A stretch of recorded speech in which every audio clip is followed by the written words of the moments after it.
Hello guys, आपका स्वागत है हमारी चैनल अनटोल्ड स्टोरीज़ पे। और आज मैं आपके लिए एक ऐसी ख़तरनाक स्टोरी लेके आई हूँ, लव स्टोरी एक्चुअली। तो बिना किसी देरी के चैनल को लाइक शेयर एंड सब्सक्राइब कर दो और कहानी शुरू करते हैं ना। कहानी की शुरुआत होती है और हम एक अपाहिज आदमी को किसी के घर में छुपी के तरीके से घुसते हुए देखते हैं। इसके हाथों में हथियार है, शायद आज ही यहाँ पे कोई खून करने आया है, but we never know. Scene यहाँ से तुरंत शिफ्ट हो जाता है और हम पहुँच जाते हैं एक बस में, जहाँ पे अधीरा एक शहर से दूसरे शहर जा रही है। पर अनफॉर्चुनेटली उसके साथ एक लड़के की सीट है जिसके साथ वो एडजस्ट तो नहीं कर सकती। तो वो कंडक्टर को बुला के उसे डिस्कस करने लगती है कि कुछ दूसरा अरेंजमेंट करो, मैं ऐसे तो नहीं बैठ सकती। पर कंडक्टर यहाँ पे उसको मना कर देता है कि रात का वक्त है और सारी सीट फुल है, तो मैं कुछ भी नहीं कर सकता, आप दोनों आपस में समझ लो। पर यहाँ पे वो जो लड़का होता है अर्जुन, वो कहता है कोई बात नहीं मैडम, आप आराम से बैठो, मैं आगे कंडक्टर के साथ बैठ जाऊँगा ना। ये बोल के वो वहाँ से चला जाता है। कुछ देर बाद एक रेस्टोरेंट पे जब उनकी बस रुकती है तो अधीरा को पता चलता है कि अर्जुन वहाँ पे काफ़ी ज़्यादा अनकंफर्टेबल है। वहाँ पे बैठने की जगह भी मुश्किल से है, तो कोई इंसान सोए कैसे। तो उसे जगा के वो बोलती है कि तुम अपनी सीट पे आ जाओ, मुझे कोई इशू नहीं है ना। अर्जुन भी वैसा ही करता है और ये दोनों फिर रात में गप्पे लड़ाना शुरू कर देते हैं ना। यहाँ पे अधीरा अर्जुन से काफ़ी ज़्यादा इम्प्रेस हो जाती है। पर सुबह जब उसकी आँख खुलती है तो देखती है कि अर्जुन वहाँ पे नहीं है, पर एक सरप्राइज़ उसका वेट कर रहा था। अर्जुन यहाँ पे उसके लिए एक हैप्पी बर्थडे चिट छोड़ के जाता है, जिससे वो काफ़ी ज़्यादा खुश और सरप्राइज़ हो जाती है। और इसके बाद वो एक बहाना करके कंडक्टर से अर्जुन का नंबर भी ले लेती है। यहाँ से वो अपने पुलिस स्टेशन जाती है। पुलिस स्टेशन जाके वो अपना काम डिस्कस कर ही रही होती है कि तभी उसको अपने सामने अर्जुन दिखता है। वो यहाँ पे काफ़ी ज़्यादा सरप्राइज एंड खुश हो जाती है और अर्जुन भी यहाँ पे रिवील करता है कि वो अपने एक मूवी में पुलिस इंस्पेक्टर का रोल करने वाला है, जिस वजह से वो इनके साथ रह के इनके नेचर को ऑब्जर्व करके इनसे बहुत सारी चीज़ें सीखना चाहता है। नाउ वी ऑलरेडी नो, तो अधीरा भी इसके लिए इसको मना नहीं करती और ये दोनों काफ़ी ज़्यादा टाइम साथ में स्पेंड करने लगते हैं और कुछ हद तक एक दूसरे को लाइक भी करने लगते हैं। पर इन दौरों के दौरान कुछ बातें होती हैं जहाँ पे हमें यहाँ पे अर्जुन के पास्ट के बारे में कुछ खास नहीं पता चलता, पर अधीरा अपने पास्ट के बारे में बताती है। वो बताती है कि जब वो छोटी थी तो उसकी सूर्या नाम की एक दोस्त थी। वो दोनों इतनी क्लोज थी कि हर एक काम साथ में ही करते और साथ में खेलना, घूमना फिरना, पढ़ाई करना वो उनकी हॉबी थी। पर अभी कुछ टाइम पहले उसकी शादी किशोर नाम के आदमी से हो गई, पर न जाने अब कितने टाइम से हमारी बात ही नहीं हुई। तभी वो यहाँ से जाती है किशोर के पास। किशोर के पास जाके वो उसको सूर्या के बारे में पूछने लगती है। तो सूर्या उसे बताता है कि सूर्या मिसिंग है और वो काम से बाहर शहर गया हुआ था और उसके बाद उसकी कोई बात नहीं हुई सूर्या से, जिस वजह से अधीरा काफ़ी ज़्यादा अपसेट हो जाती है और उसको एक केयरलेस हस्बैंड समझती है। पर उसे तो कैसे भी करके यहाँ पे सूर्या की इन्फो चाहिए ही चाहिए। तो अभी वो यहाँ पे सूर्या की फैमिली को कांटेक्ट करती है, पर सूर्या की फैमिली यहाँ पे रिवील करती है कि जब से सूर्या ने किशोर के साथ शादी की थी और उसके बाद उसने मॉडलिंग शुरू कर दी, जिस वजह से उनको उससे नाराज़गी थी, तो वो उनसे बात ही नहीं कर रहे थे। वो जिए या मरे उससे उनको कोई फ़र्क नहीं पड़ता था ना। यहाँ पे अधीरा काफ़ी ज़्यादा नाराज़ और नर्वस हो जाती है कि आखिरकार ये सब हो क्या रहा है। तो ऑब्वियसली वो वहाँ के सीसीटीवी फुटेज मंगवाती है ना। सीसीटीवी को देख के हमें पता चलता है कि जिस रात से सूर्या गायब हुई थी, उस रात एक आदमी उसके घर की ओर आया था और कुछ टाइम बाद एक गाड़ी भी उनके घर की तरफ आई थी, पर वो गाड़ी वापस कहीं और नहीं गई और ना ही उस रास्ते से लौटी, जो काफ़ी ज़्यादा सस्पिशियस था। तो यहाँ पे वो फिर से जाती है किशोर के पास और उसे पूछती है कि तुम्हें कुछ इन्फो है तो तुम मुझे बताओ, अदरवाइज़ ये मिस्ट्री कभी सॉल्व नहीं होगी। तो यहाँ पे वो अपने फ़ोन में से कुछ दिखाता है अधीरा को और अपने अकॉर्डिंग थियरीज बनाना शुरू करती है ना। यहाँ से अधीरा के जाते ही किशोर अपने सीलिंग फैन में से एक एक्स्ट्रा फ़ोन निकालता है और किसी को कुछ इन्फॉर्मेशन पास करने लगता है। यहाँ पे अधीरा जो है वो सभी से सूर्या के पास्ट के बारे में और उसके जो बॉयफ्रेंड के बारे में बात हो रही है उसके बारे में इन्फो निकालना शुरू कर देती है। इसी दौरान उनको एक डेड बॉडी मिलता है जिसकी काफ़ी ज़्यादा सिमिलरिटी होती है सूर्या के बॉडी के साथ। नाउ यहाँ पे किशोर तो एक्सेप्ट कर लेता है कि ये सूर्या ही है उसकी वाइफ, और वो काफ़ी ज़्यादा ड्रामेटिक एक्ट करता है जिस वजह से कहीं ना कहीं यहाँ पे अधीरा भी मानने लगती है कि उसकी फ्रेंड अभी इस दुनिया में नहीं रही, जिस वजह से वो काफ़ी ज़्यादा अपसेट रहने लगती है और बहुत ज़्यादा वक्त खामोशी में बिताने लगती है। उसका लाइफ में से जैसे इंटरेस्ट ही जाने लगता था, पर कैसे भी करके उसको ये मर्डर मिस्ट्री सॉल्व तो करनी ही थी। इसके लिए उसके सीनियर और उसके कॉलीग उसको समझाते हैं कि इससे तुम्हारी फ्रेंड को खुशी नहीं मिलेगी, पर तुम्हें उनको इंसाफ दिलाना चाहिए। तो यहाँ पे अधीरा फिर से उसी बारे में सोचने लगती है ना। इसको डिप्रेशन में जाता देख अर्जुन फिर से इससे इंटरेक्शन बढ़ाता है और ये लोग धीरे धीरे करके क्लोज आ जाते हैं। ऐसा भी कह सकते हैं कि ये लोग धीरे धीरे करके एक दूसरे के प्यार में पड़ जाते हैं और साथ साथ में अधीरा ये वाला केस भी टैकल कर रही है। इसी दौरान इनके घर की जांच पड़ताल के वक्त उनको एक फिंगरप्रिंट मिलता है। अभी इनको किसी पे भी ट्रस्ट नहीं था तो किशोर के भी फिंगरप्रिंट लेते हैं, पर किसी के भी फिंगरप्रिंट मैच नहीं होते। शायद वो खूनी के फिंगरप्रिंट थे, पर आखिरकार खूनी है ही कौन, कुछ समझ नहीं आ रहा है। वो ब्लैक कपड़ों वाला अपाहिज आदमी ही तो कहीं खूनी नहीं। शायद उसने उस दिन सूर्या को अकेला देख के उसे मार डाला हो, पर उसी में जब सूर्या अपने आप को बचाने की कोशिश कर रही हो तभी उस आदमी से कुछ चूक हो गई हो शायद।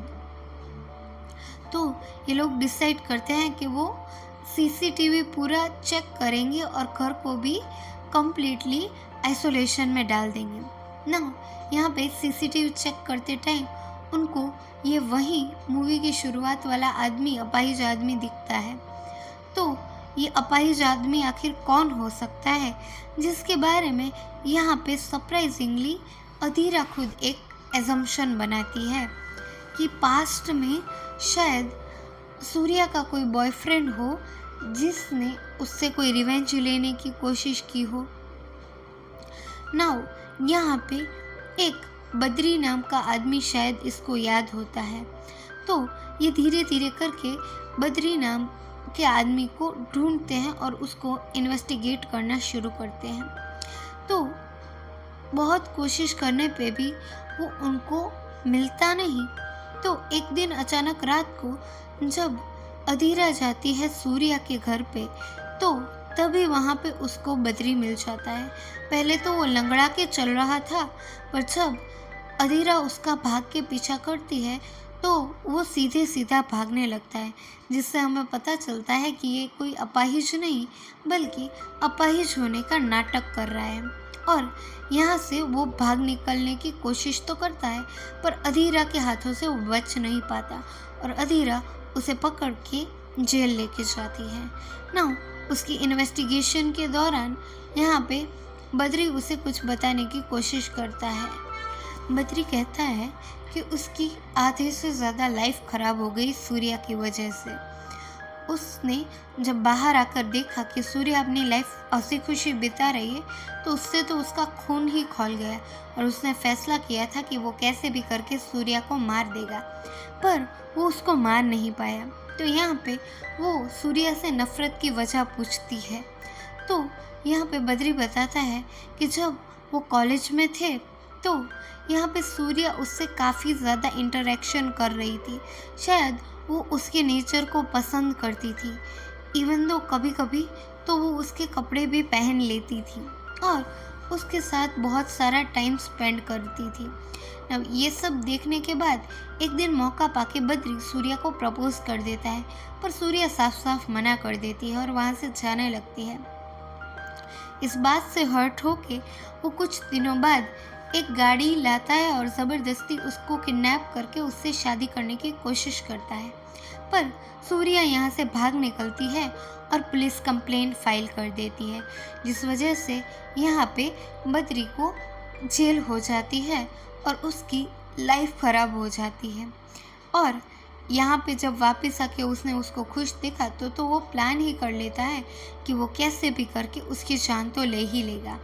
पर जिस दिन वो उसको मारने के लिए जाता है, उसके घर में सरप्राइजिंगली सूर्या की जगह और कोई लड़का था।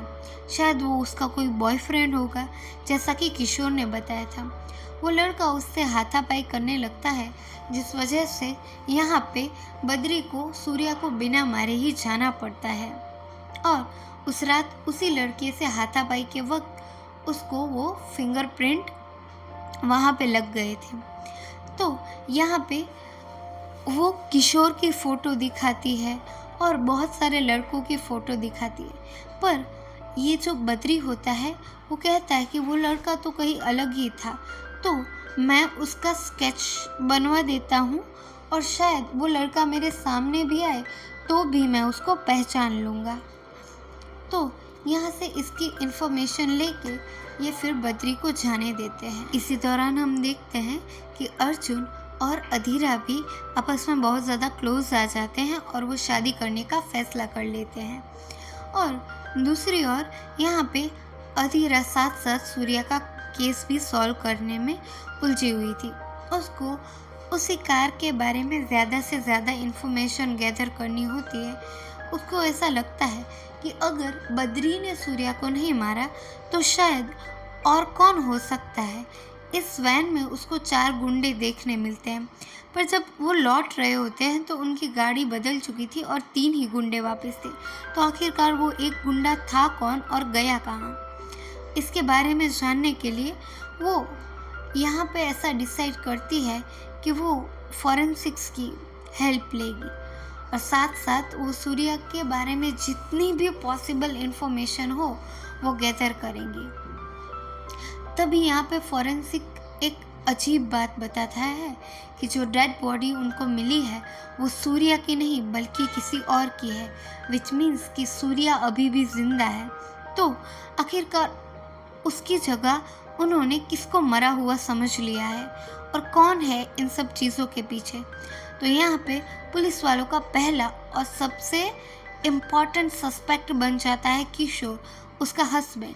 तो यहाँ पे किशोर उससे कुछ बताता है कि जब से इन दोनों की शादी हुई थी वो काफ़ी कोशिश करता था सूर्या के क्लोज आने की, पर सूर्या उसकी कभी भी कोई बात नहीं मानती थी और ना ही उसके क्लोज आने की कोशिश करती थी।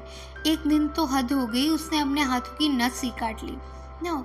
उसको ऐसे मरता हुआ देख के उसने उसका फ़ोन चेक करा तो उसे पता चला कि वो किसी यूसुफ नाम के आदमी से प्यार में है, जिस वजह से वो कभी भी उसके करीब नहीं आ सकती ना। यहाँ पे वो कहता है कि अगर तुम्हारी खुशी उसी में ही है तो तुम उसके साथ जा सकते हो, पर अपने आप को बदनामी से बचाने के लिए और उसके घर वाले उसका पीछा ना करें, इस वजह से उन्होंने यहाँ पे सूर्या की जगह दूसरी एक लड़की की डेड बॉडी को रख दिया था, जिस वजह से उसके परिवार वाले दोबारा उसको ढूंढने की कोशिश ना करें।